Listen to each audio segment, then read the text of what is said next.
அனைத்து தமிழ் உள்ளங்களுக்கும் வணக்கம்.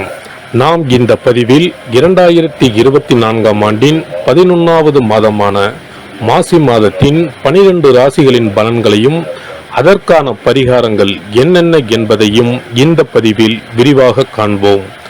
எல்லோர் வாழ்விலும் பலமும் நலமும் செல்வ செழிப்பும் பெற எல்லாம் வல்ல இறைவனை வேண்டுகிறேன்.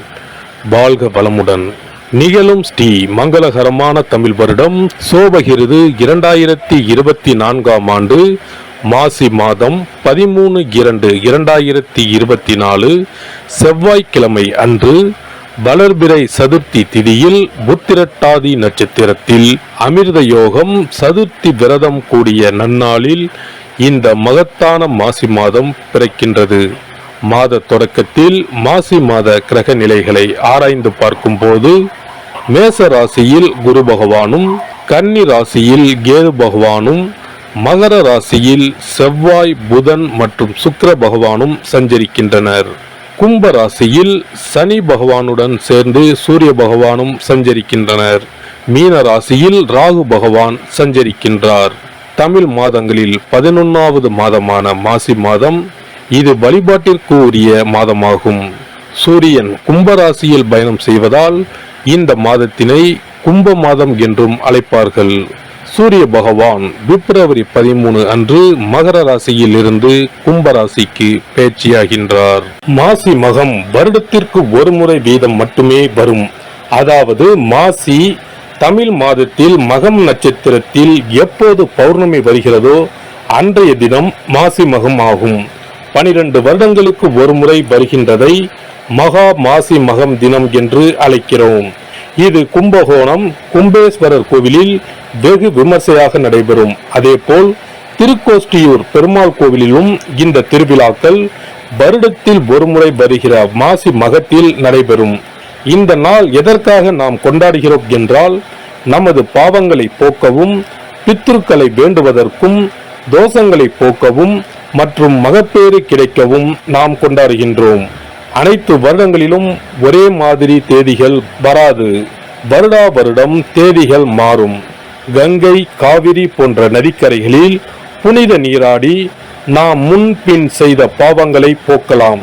அதே சமயத்தில் புனித ஸ்தலங்களுக்கு இந்த நாளில் நாம் செல்வதன் மூலம் இறைவன் அருள் பெறலாம். இந்த நாளில் நாம் அருள்மிகு சிவபெருமான், முருகப்பெருமான், அம்பிகை மற்றும் பித்ருக்களை வணங்கி அருள் பெறலாம். நதிக்கரைகள், கடல்கள், குளங்களுக்கு செல்ல முடியாதவர்கள் உங்கள் வீட்டில் உள்ள தண்ணீரை புனித நீரென நினைத்து கொண்டு நீராடலாம். ஆங்கில மாதம் மார்ச் 5 இரவு 9:30 மணிக்கு ஆரம்பித்து மார்ச் 7 விடியற்காலை 12:05 மாசி மகம் முடிவடைகிறது. துலாம் ராசி அன்பர்களுக்கு சித்திரை 3, 4ஆம் பாதம், சுவாதி, விசாகம் 1, 2, 3ஆம் பாதம் நட்சத்திரங்களில் பிறந்தவர்களுக்கு இந்த மாதத்தில் உங்களது ராசிக்கு பாதகாதிபதியான சூரிய கிரகம் 5ஆம் இடத்தில் யோகாதிபதியான சனி பகவானுடன் இணைவு பெற்று சுழல்கிறது. அடுத்த மாதத்தில் ருணரோக சத்ருஸ்தானமான 6ஆம் இடத்திற்கு வந்து ராகுவுடன் இணைந்து சஞ்சாரம் செய்ய போகிறது. இதனால் அதற்கு முன்பாகவே அனைத்து நன்மைகளும் நடந்து முடியும். குரு பகவான் வலிமையுடன் 7ஆம் இடத்தில் நிற்கிறார். ராசிக்கு 12இல் கேது கிரகம் அமர்ந்திருக்கிறது. செவ்வாய் கிரகத்தின் வலிமையான சுழற்சியால் கெடுபிடியும் அனாவசிய மன இறுக்கமும் ஏற்பட்டாலும் பாதகமில்லாமல் தான் நகரும். எதிர்பாராத பண வரவுகளுக்கு பஞ்சமில்லாத மாதம் இது. மாதம் துவங்குவதற்கு முன்பே எதிர்கால உயர்வுக்கான சாதக செய்தி ஒன்றும் இனிமையுடன் வந்திருக்கும். இனிமேல் எந்த விஷயத்திற்காகவும் இடையூறு, பாதகம் பெரிதாக ஏற்படாது. குடும்ப விஷயங்களிலும் நன்மை தொடரும். எதிர்ப்பு, போட்டி, எதிரி விஷயங்கள் கட்டுக்குள்ளேயே இருக்கும். உத்தியோகம், பணி, பதவி, விஷய மேன்மை ஏற்பட்டு ஊதிய கவலைகளையும் தீர்க்கப் போகிற மாதம் இது. கடன், வழக்கு, பஞ்சாயத்து விஷயங்கள் முடிவுக்கு வரும். இளம் சுவாதி நட்சத்திரக்காரர்களுக்கான திருமண சுபகாரிய விஷயங்கள் நல்லபடியாக ஈடேறும். இல்லத்திற்கான உயர்தர உடைமைகள், பொன் பொருள், ஆபரணங்கள், வாரிசுகளின் எதிர்கால தேவை என்று திட்டம் போட்டு இருக்கிற விஷயங்களில் சாதகமான உயர்வுகளும் ஏற்படும். இம்மாத 3வது வாரத்திலிருந்து சுவாதி மற்றும் விசாக நட்சத்திரக்காரர்கள் பொன்னான அதிர்ஷ்டங்களை அடைவார்கள்.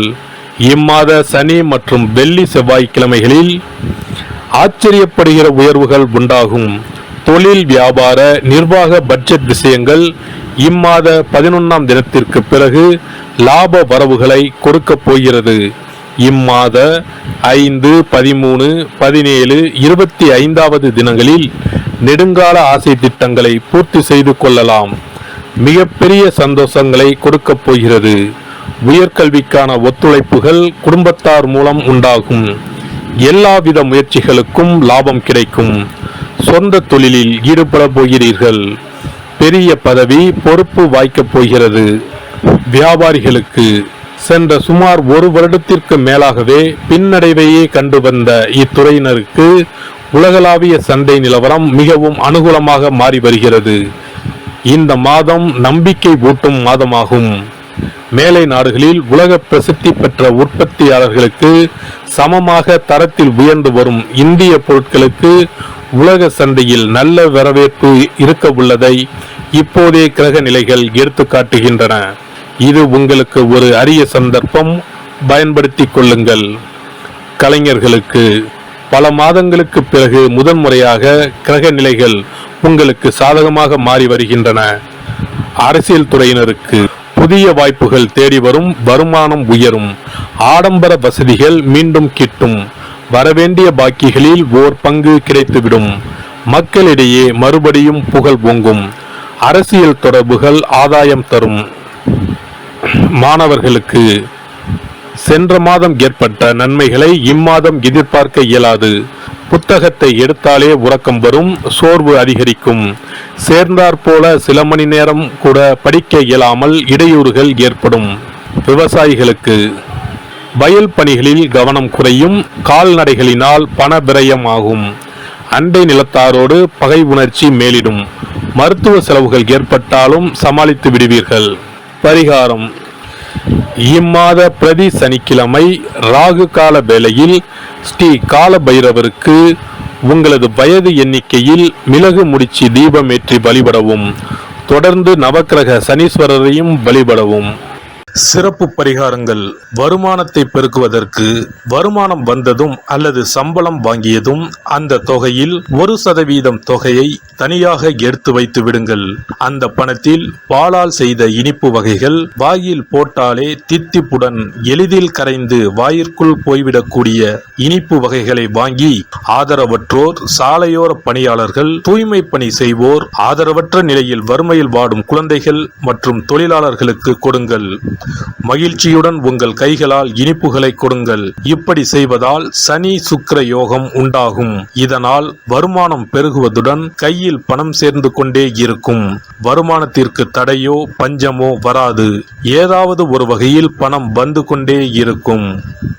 இது தவிர மாத சம்பளம் வாங்கியதும் அல்லது கைக்கு வருமானம் வரும்போது ஒவ்வொரு மாதமும் முதல் செலவாக வீட்டிற்கு கல்லுப்பு, ஊறுகாய் போன்றவற்றை வாங்கி வைக்கவும். கல்லுப்பு, ஊறுகாய் போன்றவை மகாலட்சுமிக்கு மிகவும் விருப்பமான ஒன்று. இந்த பொருட்கள் வீட்டில் இருந்தால் மகாலட்சுமியின் அருள் வீட்டில் இருந்து கொண்டே இருக்கும். எந்த காரணத்திற்காகவும் இந்த பொருட்களை தானமாகவோ கடனாகவோ கொடுக்க கூடாது. தினமும் வீட்டை சுத்தம் செய்து அதிகாலையில் நீராடி வீட்டில் உள்ள மகாலட்சுமியின் படத்திற்கு முன் அமர்ந்து ஓம் யம் ஓம் அங் சிவாய நம, சவ்வும் நம சிவாய நம, ஸ்ரீயும் நம சிவாய நம, அங் உங் வங் சிவாய நம என்ற மந்திரத்தை சொல்ல வேண்டும். இந்த மந்திரத்தை தினமும் சொல்லி வந்தால் பணம் வீணாக விரயமாகாமல் பணம் சேர்ந்து கொண்டே இருக்கும். வாழ்க வளமுடன். இந்த வீடியோ உங்களுக்கு பிடிச்சிருந்தா லைக் பண்ணுங்க, ஷேர் பண்ணுங்க அண்ட் சப்ஸ்கிரைப் பண்ணுங்க. பக்கத்துல இருக்க பெல் ஐகானை கிளிக் பண்ணுங்க. நன்றி, வணக்கம், வாழ்க வளமுடன்.